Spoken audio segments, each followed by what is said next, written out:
awareness and advocacy means to Damaris, and she is going to tell us why she is a mental health advocate.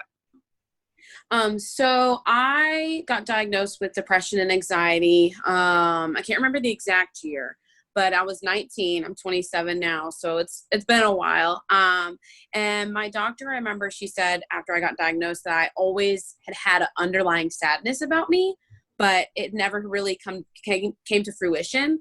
And what triggered it was a very traumatic event in my family. My sister was pregnant with my first nephew. She got preeclampsia. Long story short, she almost died. He almost died. So that was the tip of the iceberg that tipped me kind of into that spiral. And I had to go to my doctor and get help. My parents were a huge part of that. Thankfully, they both are medically experienced. So my dad is a nurse. He's been a nurse my whole life. My mom has a degree in family and child development. So they saw the signs pretty quickly, but they wanted me to be able to come to them and say, hey, I think this is what's going on. So went through a bunch of different medications because, there's all sorts of different medications available out there. And I take medication to help treat my depression and anxiety. So finally I'm on one that works. And then I'd been doing pretty good. And then I think what really got me really passionate and lit a fire inside of me for mental health advocacy was at the beginning of the year. Unfortunately, I overdosed, tried to take my life because I was just so stressed out between work, relationships, different things, just feeling like I didn't have a purpose. There was no point in living anymore, things like that. And so I basically hit bottom, like they call it in recovery. I hit bottom. Again, my parents were a huge help to me. My husband was big support as well. So I had to stay at a mental health facility up in Davidson for about 2 weeks. And we were in like intensive support groups. My medication was getting regulated, very tight schedule. It was just I remember when my mom left me she had to leave like a center, like a holding center before I got to this place. And I remember when she walked out, I just like bawled my eyes out because I was like, oh my goodness, like how did I get here? But the biggest thing that I learned from that is that it's okay to ask for help. Like it's good to ask for help. And I wish that I would have asked for help sooner because maybe I wouldn't have ended up in that place. But me ending up in that place, I think showed me that I don't always have to be the strong one. It's okay for me to feel weak and to need help and to ask for that.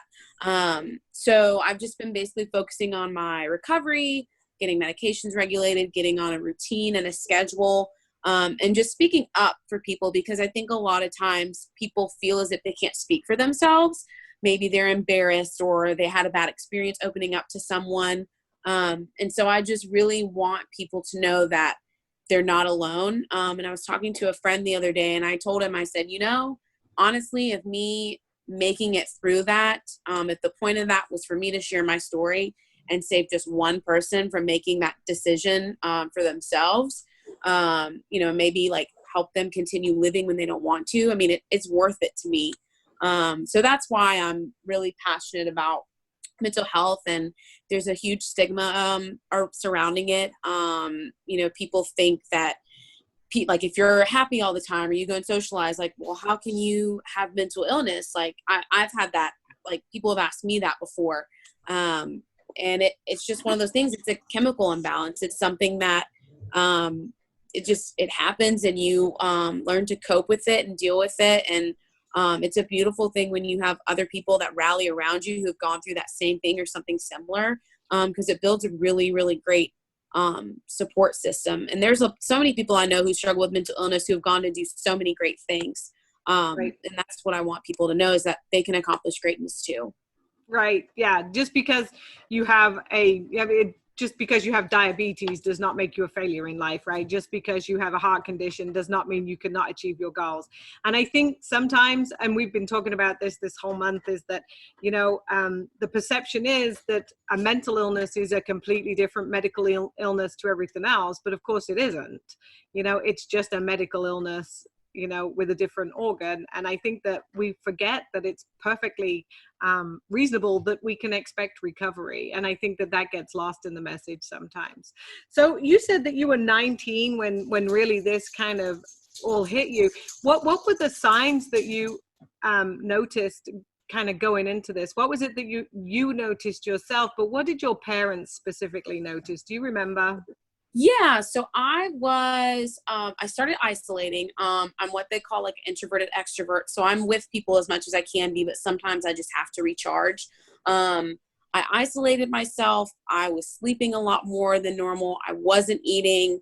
And I was just kind of like in a daze. I was really, really moody, really snappy. And so those were the things that they noticed. And I remember I was like really emotional. Like I was crying a lot more than I normally do. Like something simple could happen or something minor could happen, and I would just have a complete meltdown over it.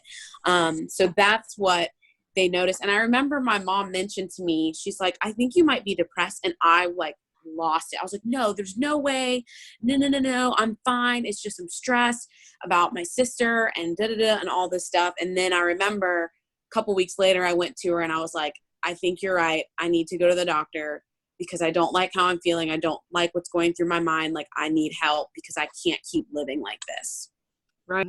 Isolation, anger, irritation, frustration, all those things are also, especially in younger people, are very symptomatic of being depressed, as opposed to being an irritable teenager or being, you know, having frustration. You know, we kind of blow that off as being a teenager, right? But yeah. I know that that's where we kind of lose kids because we don't look beyond the irritation and that frustration to look at what's really going on inside. And so you finally, when you got to the facility that you were going to, what was your expectation versus what you actually encountered there? What's the differences that you... So I would say I didn't really know what to expect. And where I was at initially was like a holding place until they could get me to like the longer term facility. So I was a little, I'll be honest with you, I was scared because there were some patients at the holding center. They were all different levels of severity. So there were some that were, you know, it was difficult to be around them because their symptoms were way different than mine. But the facility I went to on my floor, it was basically people who'd been through the same thing that I'd been through. We had depression, we had anxiety. A lot of people had, unfortunately, you know, like overdose as well. So I didn't really know what to expect going in there. Honestly, like I kind of was afraid it might be like the movies, which I feel like is so bad to say. Right. But it was nothing like that. Like when I got in there, I was welcomed with open arms. Like the nurses were great. Like the medical staff, they were great. I remember I like was just feeling so like, I guess, anxious and scared. And then a girl across the hallway came to my room. She wasn't allowed to go in there, but she was like, hey, like, if you want to come get in line, like we're about to go to dinner, things like that. So it was really like a safe haven for me. And that's in that moment, I felt like I was really able to just like speak up and like pour my heart out and without holding anything back. Cause we were basically all like, we all needed the same thing. We needed help. We needed support. So it ended up being like a really, really beautiful thing. And I remember I cried when I left. Like I was ready to come home, but I was also terrified to come home because it's so different in a facility than it is like in the real world. But I left there feeling more confident in myself, confident in the game plan they've given me. And I really think it's what I needed in order to be at the point that I'm at today. Yeah, I think the perception is very different than the reality. I think our perception is that, you know, most people have seen things, even though it's the oldest movie on the planet, but you've seen The One Flew Over the Cuckoo's Nest and things like that. And I think that is still very much the perception that people have of having to go into a facility. But the truth is, they're really just respite places. They're places where you can get the care and treatment that you need, and the counseling, especially the group counseling and things like that. And I think that that's definitely a lot different to the perception that people have. So thank you. So is there anything you could tell somebody who was watching this, you know, that you would do differently, or something that you could tell them that would help them get to where they could pursue their own recovery? So my biggest thing is I just had to have the mindset of, like, when I would, question my purpose and stuff, like, I'm living for today, and I need to stay because I matter and there's a purpose and a plan for me. And I think that a lot of times people, if things are not progressing the way they want them to, or feel like they should be, they, naturally feel stuck. They feel frustrated. But I would just say that it's stay. Like, when in doubt, stay. Because if I hadn't stayed, if I had been given a second chance, as I like to put it, there's so many things I would have missed out on. Right. And even if it's just like a little thing, like a little glimmer of light to focus on, if it's like, man, this movie's coming out, I really want to see it. Like, I want to be here for that. If that's your ray of light that gets you through the day, keep focusing on that. I mean, there were some days where I would focus on, like, oh, I have a package coming in the mail or something like that. Right. And that might seem so, like, silly to some people, but it's like, no, I ordered this for a reason, so I need to stay. So it's just always finding a reason to stay. Because I'll tell you, I mean, I know that so many people's lives would be different if my life had been taken that day. And it's really tough to think about, because it's a place that I never thought I'd get in, never really wanted to be in, but it is what it is. Things happen. So I'm really glad that I was given that second chance to stay. And there's just so much to look forward to. Like, I mean, I'm at the beach right now. I'm looking at the ocean, and ocean's my favorite place. And I'm like, man, if I hadn't been given a second chance, I wouldn't be sitting here right now looking at the waves. So just focusing on the little things. Every day there's something new.